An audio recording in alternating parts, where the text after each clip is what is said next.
The Galactic Council believed they ruled everything. Then Globe replied, Part 1. The summons sit began on a Tuesday morning in June. The sky above Washington, D.C. was clear and blue until it wasn't. The massive ship appeared without warning, hovering silently above the National Mall. It was shaped like a perfect silver teardrop, stretching nearly a mile from end to end. Within minutes, similar ships appeared over Beijing, Moscow, London, and New Delhi. Captain Lisa Murray was drinking her morning coffee when the emergency alert blared through her apartment. As the United Earth Defense Force's top diplomatic officer, she knew this moment would come eventually. Humanity had been broadcasting signals into space for over a century. Someone was bound to answer. Captain Murray, said the voice on her secure line. Report to headquarters immediately. Lisa grabbed her ready bag and was out the door in 3 minutes. The streets were chaos as people pointed at the sky and recorded videos on their phones. Some ran in panic while others stood transfixed. Lisa weaved through the crowds on her motorcycle, her mind racing faster than her engine. At UEDF headquarters, Commander Alex Ford was already in the Situation Room with a dozen senior officers. His normally calm face was tight with tension as he motioned Lisa to sit. They're broadcasting on all frequencies, he said. The message is the same in every major language. He nodded to the communications officer who played the recording. The voice was clearly artificial, with strange musical undertones that made Lisa's skin tingle. People of Globe, the Galactic Council recognizes your achievement of radio technology and fossil fuel transition. We extend an invitation to join our Grand Alliance of Civilizations. Your representatives will be received in 3 rotations. Prepare your finest minds to discuss the terms of your acceptance. Lisa frowned. Globe? They're calling Earth Globe? That's what you focus on? Major John Carter asked with a short laugh. The military advisor was already in full uniform, his posture rigid. Details matter in diplomacy, Major, Lisa replied. And so does word choice. Notice they said terms of your acceptance, not terms of our agreement. They're already framing this as non-negotiable. Commander Ford nodded. That's why you're leading our delegation, Murray. 3 rotations means 3 days. We need to assemble a team immediately. Lisa's team came together quickly. Major Carter for military assessment, Dr. Susan Wright for scientific analysis, and 5 others specializing in everything from linguistics to international law. They prepared as best they could, but how do you prepare for meeting aliens who can cross the stars? On the 3rd day, a smaller vessel descended from the mothership, landing precisely on the White House lawn. World leaders had gathered along with military forces maintaining a respectful but alert perimeter. News cameras broadcast to billions of watching humans. The ship's surface rippled and a door appeared where there had been none. 5 beings emerged. They were tall and slender with 4 arms and skin that shifted colors like living opals. Their faces had no nose or mouth that Lisa could see, just 3 large eyes arranged in a triangle. They wore no clothing but were adorned with what appeared to be living metal that flowed across their bodies. One stepped forward, its skin settling into a dignified purple hue. I am High Consul Zartul of the Galactic Council. We recognize this. Governance Center of Globe. Who speaks for your kind? The UN Secretary General stepped forward with Lisa and the other delegates behind him. I am Secretary General William Barnes. We welcome you to Earth, our home. The alien's central eye blinked slowly. Globe is the designation in Council records. Your preference is noted but unnecessary. We have observed your kind for several cycles. You have achieved sufficient technology to be recognized, though you remain primitive by Council standards. Lisa felt her face flush but maintained her diplomatic composure. She noticed how the aliens positioned themselves, 4 in a protective formation around their leader. Their movements were fluid but followed strict patterns. She filed this observation away. Zartul continued. The Council governs 317 spacefaring species across 3 spiral arms. Your addition would be unremarkable but acceptable. You will receive technology, protection, and guidance in exchange for resources and obedience to Council law. Major Carter tensed beside Lisa. She placed a hand on his arm, a silent reminder. of their mission to observe and learn. "We appreciate your offer," the Secretary General replied carefully. "But our world operates on principles of sovereignty and self-determination. We would need to understand the full nature of this arrangement." The alien skin rippled with blue patterns that Lisa guessed might indicate surprise or perhaps amusement. "Understanding is not required for acceptance, Earthkind. The Council's invitation is a formality. Civilization advances under our guidance or not at all." Dr. Wright, standing behind Lisa, whispered, "They're threatening us, but in the most polite way possible." The High Consul extended a slender arm. "Your representatives will accompany us to Central Station to complete integration procedures.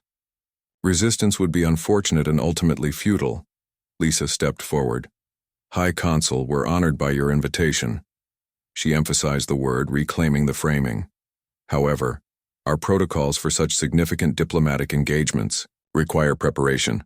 We request the standard assessment period as outlined in Section 7 of the Council's own charter for new species integration." The alien froze, its skin cycling rapidly through colors before settling on a deep orange. "You are not familiar with our charter." Lisa smiled pleasantly. "We received your transmission 3 days ago. Our scientists decoded the embedded data packet you included. Very thorough documentation. It was a calculated risk. Dr. Wright's team had indeed found hidden data in the alien transmission and worked non-stop to translate parts of it. They'd found what appeared to be regulatory guidelines, including provisions for new species. The alien's forearms moved in complex patterns, likely communicating with the others. Finally, Zartul spoke. "Your observation skills exceed expectations for your development stage. We grant you 1 Council standard cycle for assessment." "Thank you," Lisa said. "And how long is a Council standard cycle in our time?"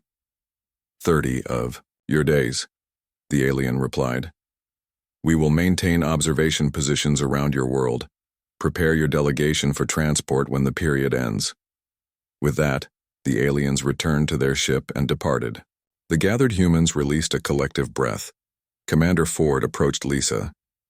"Did you just buy us a month by bluffing about understanding their laws?" "Not entirely a bluff," Lisa said. "Dr. Wright really did find data in their transmission. We just don't know exactly what it all means yet, but they don't know that." "And if they had called your bluff?" Major Carter asked. Lisa's expression turned serious. "Then we'd be on that ship right now, heading who knows where, with no preparation and no leverage. Sometimes in diplomacy, you have to take calculated risks." As the crowds dispersed and emergency meetings began, Lisa looked up at the sky where the alien mothership still loomed visible even in daylight. 30 days, she said quietly. 30 days to prepare for the most important negotiation in human history. Dr. Wright joined her, following her gaze upward. "Do you think we have any real choice here?" Lisa kept her eyes on the ship. "They think we don't, and that might be our only advantage." The Galactic Council believed they ruled everything. Then Globe replied Part 2, the assessment, the journey to Central Station, took 16 hours. Lisa Murray and her team watched through the viewports as Earth shrank to a blue marble, then vanished, entirely as the alien ship jumped into what Dr. Wright called folded space. The sensation made them all briefly nauseous. When they emerged, Lisa gasped. Central Station wasn't just a building or even a city. It was an entire artificial world, a massive ring structure orbiting a pulsing neutron star. Thousands of ships, of different designs, moved around it like bees around a hive. "That's bigger than Earth's moon," whispered Major Carter, for once looking impressed rather than suspicious. High Consul Zartul's skin rippled with what Lisa had begun to interpret as pride. "Central Station houses representatives from all Council species and serves as our governing center. Your species is being granted unusual access." "We appreciate the opportunity," Lisa said carefully, noting how the alien emphasized this was special treatment. Their ship docked, and the Earth delegation was led through corridors filled with alien species of every imaginable form. Some walked on tentacles, others floated on cushions of air. Many stopped to stare at the humans with expressions Lisa couldn't begin to interpret. They were given quarters in what Zartol called the emerging species wing. The rooms were basic but comfortable, though designed for bodies unlike their own. Dr. Wright immediately began scanning everything with her equipment. "The air is perfectly calibrated to Earth normal," she reported. "They've studied us thoroughly." "That's both reassuring and concerning," Lisa replied. Their orientation began the next morning. A smaller alien named Pelvor, with skin that stayed. A constant shade of green served as their guide. It spoke in a high musical voice. "You will observe council proceedings today. Tomorrow you meet with the Species Assessment Committee, then resource evaluation and cultural compatibility testing." As they walked through endless corridors, Lisa noticed something troubling. Certain aliens, particularly those with bright colors or elaborate decorations, moved freely and were treated with deference. Others, mostly smaller, duller-colored beings, seemed to serve them, keeping their eyes down. During a council session in a vast chamber with thousands of delegates, Lisa leaned toward Pelvor. "How are voting rights determined in the council?" "HFY." Alien skin flickered briefly with yellow spots. "Voting power corresponds to species development level and resource contribution. Category 1 species have full rights. Category 4, like Globe, have observational status only." Major Carter frowned. "And who determines these categories?" "The founding species established the evaluation criteria 12,000 years ago," Pelvor answered. "It is a perfect system that has maintained galactic harmony." Lisa noticed how several nearby aliens from apparently lower categories kept their eyes down when founding species representatives passed by. This wasn't harmony. It was hierarchy. During their tour of what was called the Technology Exchange Center, Dr. Wright managed to access a data terminal while their guide was distracted. She downloaded information quickly to her specially designed tablet before rejoining the group. That night in their quarters, with scanning equipment running to detect surveillance, the team compared notes. "This isn't an alliance of equals," Lisa said. "It's an empire disguised as a federation." Major Carter nodded grimly. "Their military capabilities are beyond anything we could match, but they're overconfident. Their security protocols are rigid and predictable. They don't expect resistance." Dr. Wright looked up from her tablet, eyes wide with excitement. "I found something interesting in their biological database. They've categorized all known sentient species by neural patterns. Humans have what they call chaotic neural mapping." "What does that mean?" Lisa asked. "It means our brains make connections in ways theirs don't," Dr. Wright explained. "Most council species have highly specialized neural patterns, efficient but linear. They struggle with what we consider basic creative thinking." "That might explain why they're so structured," Lisa mused. "Their society reflects their thinking patterns." The next day brought their assessment meeting. 7 aliens of different species sat in elevated chairs, looking down at the human delegation. The central figure, a massive being with crystalline skin, spoke in a deep, resonating voice. "Globe representatives, we have reviewed your species' development metrics. You have achieved atomic energy, digital computing, and basic space travel. However, you lack unified planetary governance, continue to engage in territorial conflicts, and maintain inefficient resource distribution systems." Lisa stepped forward. "With respect, those challenges reflect our independent development path. Earth values diversity of governance and thought." The crystalline being made a sound like breaking glass, which Lisa realized was laughter. A diplomatic answer, typical of primitive species who wish to hide their failures. The questions continued for hours, about Earth's resources, population, military capabilities, and governance. Lisa answered carefully, giving away as little, as truly valuable information as possible while appearing cooperative. When they returned to their quarters, an unexpected visitor was waiting. A small, gray-skinned alien with 6 eyes arranged in a circle around its head. It wore no decorations, marking it as a lower category species. "I am Nixtor of Bellatrix IV," it said quietly. "I came to warn you. Major Carter moved protectively toward Lisa, but she gestured him back. Warn us about what? She asked. Your assessment. It is theater. The decision is already made. Globe will be classified Category 4. Your valuable minerals will be harvested. Your people will provide labor. Your cultural identity will be preserved only in council archives. Why are you telling us this? Dr. Wright asked. The alien's 6 eyes blinked in sequence. Because it happened to my world 500 years ago. We were promised partnership. We received subjugation. After the alien left, the team sat in stunned silence. We need to contact Earth, Lisa finally said. Commander Ford needs to know what we're really facing. How? Major Carter asked. They control all communications. Dr. Wright smiled slightly. Maybe not all. Remember my chaotic neural mapping? I've been studying their communication systems. They're advanced but predictable. I think I can create a secure channel they won't detect. Through the night, Dr. Wright worked while Lisa drafted her message to Earth. It contained everything they'd learned about the Council's true nature and their plans for Earth. It also included Dr. Wright's observations about human cognitive differences and the Council's technological vulnerabilities. As she finished the message, Lisa looked at her team. We have 15 days left before our assessment period ends. We need to find allies here, gather more intelligence, and prepare Earth for what's coming. Major Carter nodded solemnly. They think they're evaluating us, but we're really evaluating them and finding their weaknesses, Lisa added quietly, looking out the viewport at the massive station that represented the power they were up against. The Galactic Council believed they ruled everything. Then Globe replied, Part 3.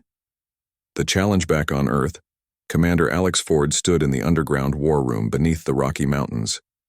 Representatives from every major nation watched as he played Lisa's secret transmission for the 3rd time. This confirms our worst fears, he said when the message ended. The Galactic Council doesn't want allies, they want subjects. The Chinese general spoke first. Our military forces are useless against their technology. Maybe not entirely, Ford replied. Captain Murray reports they have weaknesses. They think in straight lines. They don't adapt quickly, and they don't expect resistance. The room fell, silent as the implications sank in. Humanity had always fought among itself. Now they needed to stand together or fall together. We have 13 days until our delegation returns with the Council's demands, Ford continued.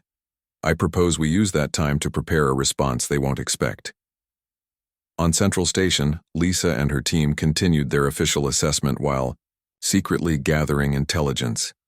Dr. Wright spent hours in the public archives learning about Council technology and history. Major Carter studied their security systems and military capabilities.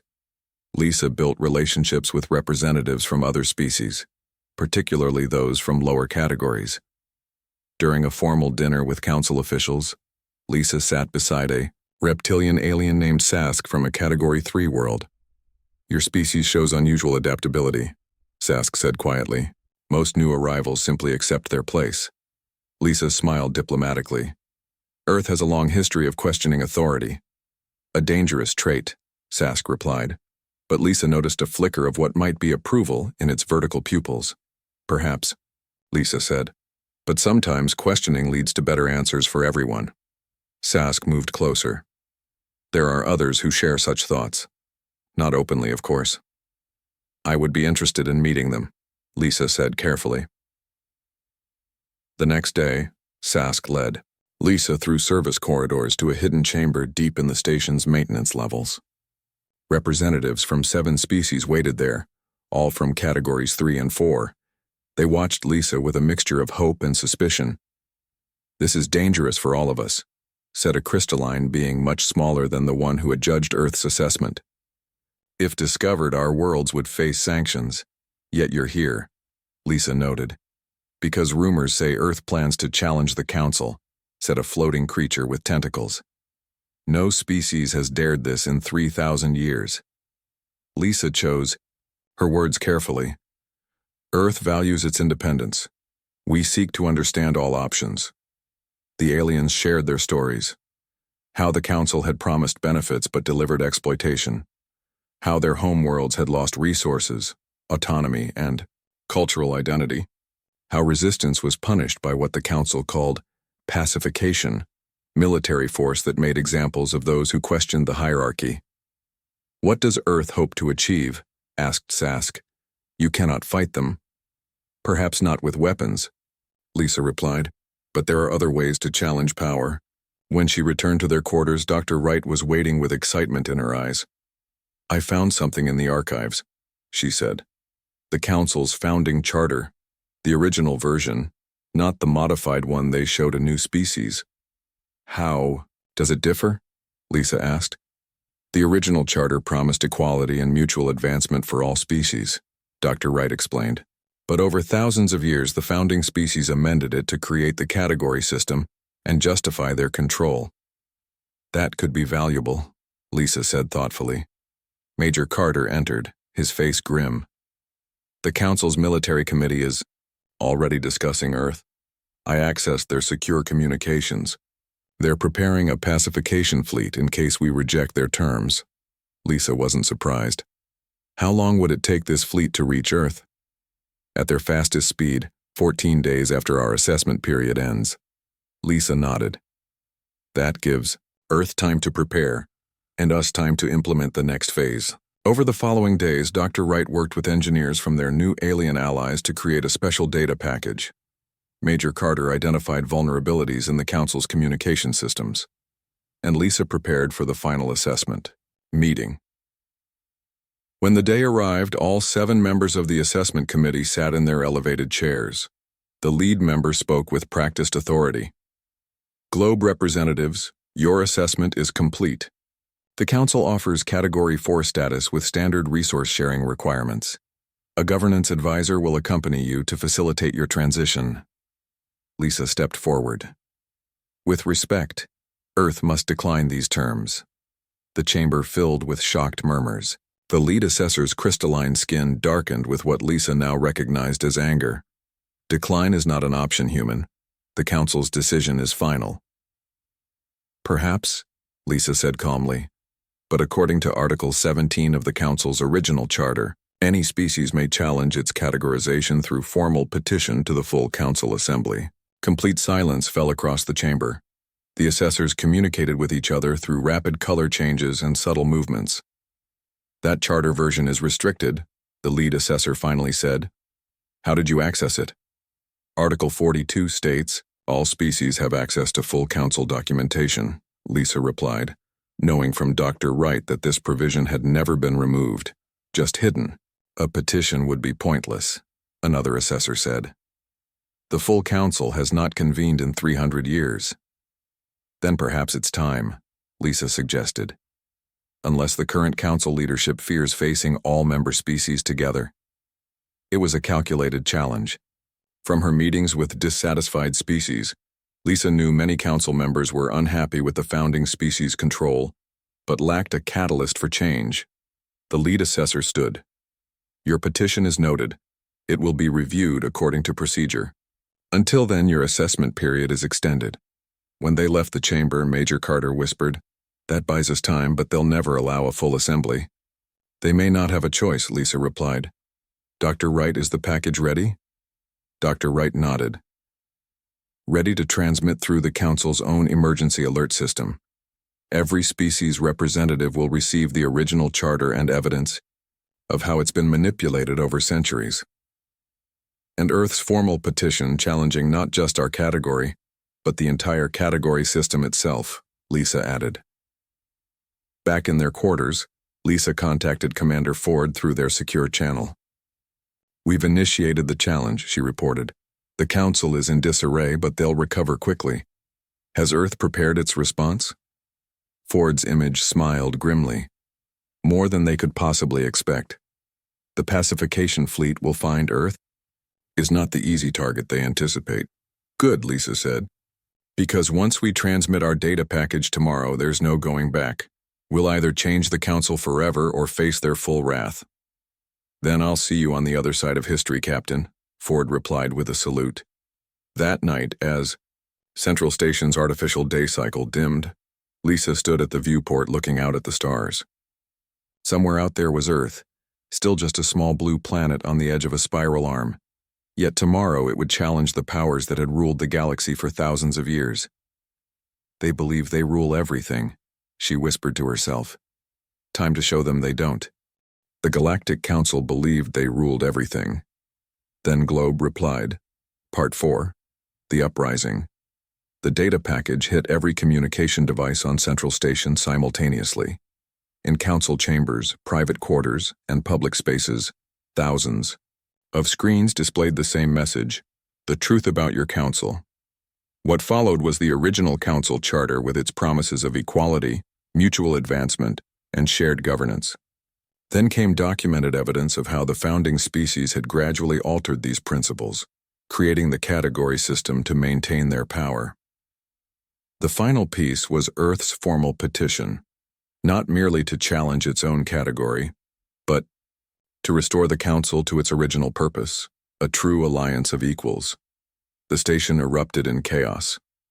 Lower category species gathered in public spaces, discussing the revelations openly for the first time. Higher category representatives scrambled to contain the situation. Lisa and her team were immediately placed under guard in their quarters. Through the door they could hear alarms and announcements in various languages. Think they're angry?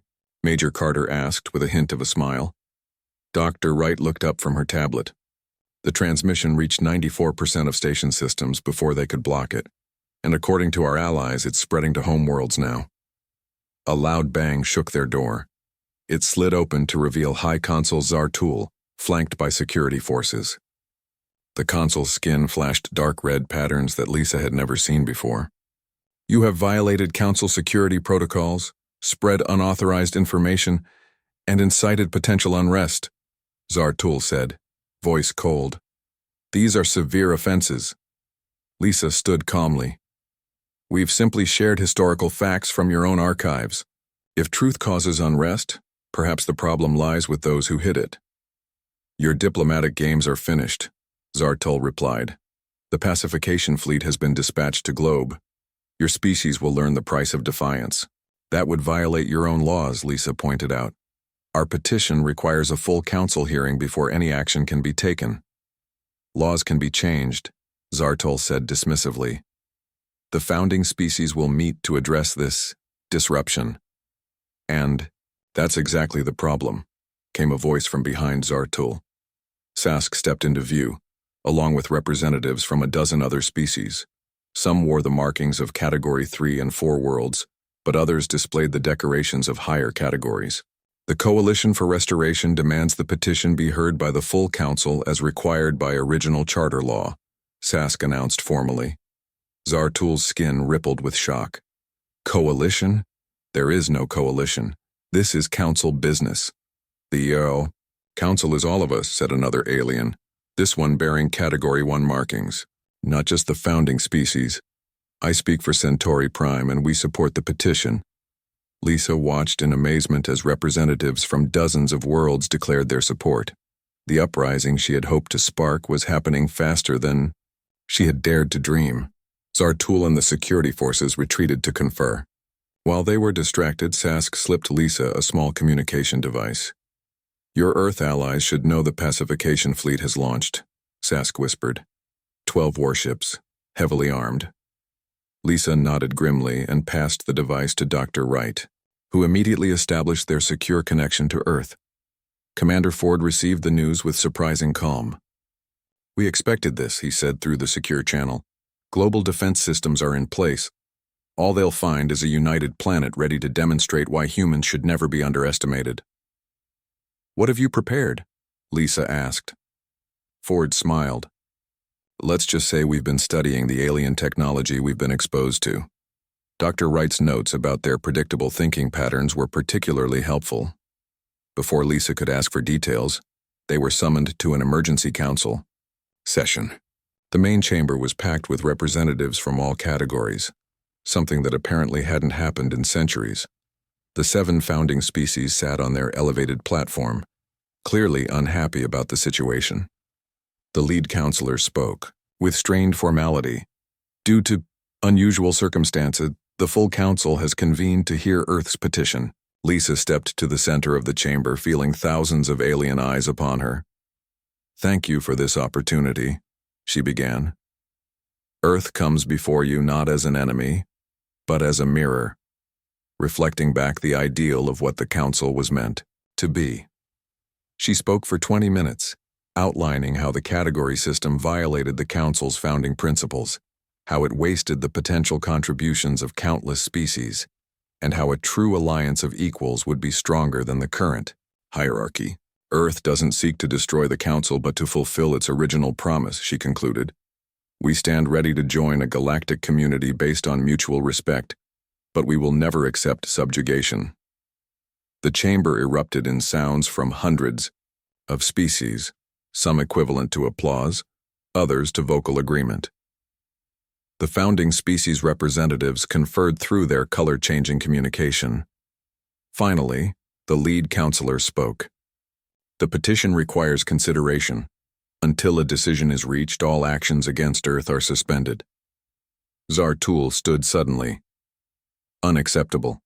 The humans must be contained before other species follow their example. The pacification fleet will continue its mission." "That would violate Council law during petition proceedings," Lisa pointed out. "Some matters transcend law," Zartul replied coldly. "Globe's defiance threatens the stability of the galactic order. The fleet has its orders." Suddenly, every communication screen in the chamber activated. Commander Ford's face appeared, calm and resolved. "This is Earth Command to Galactic Council. We have detected your approaching fleet. Be advised, Earth is prepared to defend itself. We strongly recommend recall of your vessels to prevent unnecessary conflict." The founding species representatives exchanged alarmed color patterns. "Your primitive defenses cannot hope to resist Council warships," Zartul said with dismissive confidence. Ford smiled slightly. "Perhaps you should check with your fleet." All eyes turned to the main view screen as it displayed the pacification fleet's approach to Earth. 12 massive warships moved in perfect formation, until they suddenly didn't. Earth's orbital platforms activated, sending precisely calibrated electromagnetic pulses that disrupted the alien ship's navigation systems. Smaller Earth vessels appeared, moving in unpredictable patterns that confused the aliens' targeting systems. The lead Council warship fired what should have been a devastating weapon, only to have the energy absorbed by atmospheric shields developed, based on technology Lisa's team had observed and reported back. "Impossible," whispered Zartul, skin fading to a pale blue. "No," Lisa replied, "just human ingenuity." On screen, 3 Council warships collided when their predictable evasion patterns intersected. Others found their weapon systems locked by countermeasures specifically designed to exploit their linear thinking. Within minutes, the mighty pacification fleet was in disarray, with several ships disabled and the others unable to coordinate an effective attack. Commander Ford's expression remained neutral. "We have disabled your vessels without destruction or casualties. They are now being escorted to safe orbit. Earth awaits the Council's diplomatic response." The chamber fell silent. Then, one by one, representatives from dozens of worlds stood in support of Earth's petition. The coalition that Sask had mentioned had apparently grown to include nearly half the Council species. The lead counselor, seeing the shift in the chamber, raised all 4 hands for silence. The Council will recess to consider recent developments. All species representatives will be notified when proceedings resume. As the founding species departed looking shaken, Lisa exchanged glances with her team. Their gamble had worked. Earth had demonstrated strength while avoiding unnecessary bloodshed, showing precisely the balance of resolve and restraint that the original Council had been founded upon. "What happens now?" Major Carter asked quietly. "Now," Lisa replied, "we see if an empire can transform back into an alliance." The Galactic Council believed they ruled everything. Then Globe replied, Part 5. The New Order. 3 days after Earth's defense of its skies, the Council reconvened. The chamber was different now. Instead of species separated by categories, representatives sat mixed together. The elevated platform for the founding species remained, but it seemed less imposing than before. Lisa and her team entered to a ripple of color changes and sounds that their translators interpreted as supportive. They had become symbols of change for many species. The lead counselor spoke first, voice solemn. These proceedings have no precedent. In 12,000 years, no species has successfully challenged the Council's authority. Until Globe, said another counselor, using Earth's council designation with what sounded like respect. Until Earth, Lisa corrected gently but firmly. Our name is Earth. The lead counselor's crystalline skin shimmered. Earth, then. The founding species have deliberated extensively. We recognize that circumstances require adaptation. A murmur ran through the assembly. The word adaptation was significant, coming from beings who prided themselves on stability and tradition. The pacification fleet has been recalled, the counselor continued, and the council will form a special committee to examine Earth's petition regarding the category system. Lisa stepped forward. With respect, a committee studying the problem is not sufficient. The evidence we presented proves the category system directly contradicts the council's founding principles. We seek immediate recognition of all species, as equals under council law. Zartul, who sat among the founding species representatives, rose with skin flashing angry red. This is absurd. Equality would bring chaos. Less developed species lack the capacity to... To what? Interrupted Lisa. To think for themselves? To contribute unique perspectives? Earth was deemed primitive, yet we neutralized your most advanced warships without casualties. Imagine what other primitive species might offer if given the chance. Sask and other coalition members signaled agreement. Even some higher category representatives nodded or made equivalent gestures. The lead counselor raised hands for silence. The category system has maintained order for millennia. What does Earth propose instead? Lisa had anticipated this question. A new charter based on the original principles but adapted for today's reality. All species with full voting rights. Decisions made by consensus rather than dominance. Technology and resources shared for mutual advancement rather than control. Impossible, declared one of the founding species. The logistics alone are manageable, Dr. Wright interjected, stepping forward with her tablet. I've developed a model based on council population data. A representative democracy with proportional input from all worlds would be more efficient than the current system. She projected her model onto the chamber's main display. A web of connections rather than the current top-down hierarchy. Earth has existed for less than a month in council awareness, said another counselor. Yet you presume to redesign a system that has stood for thousands of years? Perhaps that's precisely why Earth can see what you cannot, Major Carter said. We bring fresh eyes unbound by tradition. The debate continued for hours. Some species supported Earth completely. Others feared change. The founding species resisted most strongly, knowing they had the most power to lose. Finally, a compromise emerged. The category system would be phased out over 5 years. A new council structure would be created with representatives from all worlds having voice and vote. The founding species would retain special advisory status in recognition of their historical role. As the final votes were tallied, Lisa felt a moment of pure satisfaction. It wasn't perfect, but it was a genuine beginning. The lead counselor made the official announcement. The motion passes. The council will reform according to the agreed framework. Earth is recognized as a full member with immediate effect. The chamber erupted in sounds of approval. Many species were experiencing their first taste of true representation in millennia. After the session, High Consul Zartul approached Lisa privately.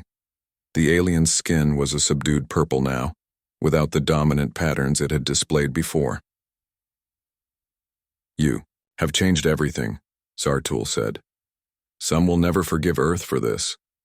Change was inevitable, Lisa replied. The old system was unsustainable. Too many species suffered while too few prospered. Zartul's skin rippled thoughtfully. Perhaps, but know this. The galaxy is more complex and dangerous than you realize. The Council's structure provided stability in the face of threats you have not yet encountered. Then we'll face those threats together, as equals, Lisa said. That's stronger than forced obedience. The alien made a gesture Lisa couldn't interpret. We shall see if your species' confidence is justified. Until our next meeting, Captain Murray of Earth. 1 month later, Lisa stood on the White House lawn where the alien ship had first landed. This time, she was greeting representatives from 20 different worlds, the newly formed transition committee that would guide the Council's reformation.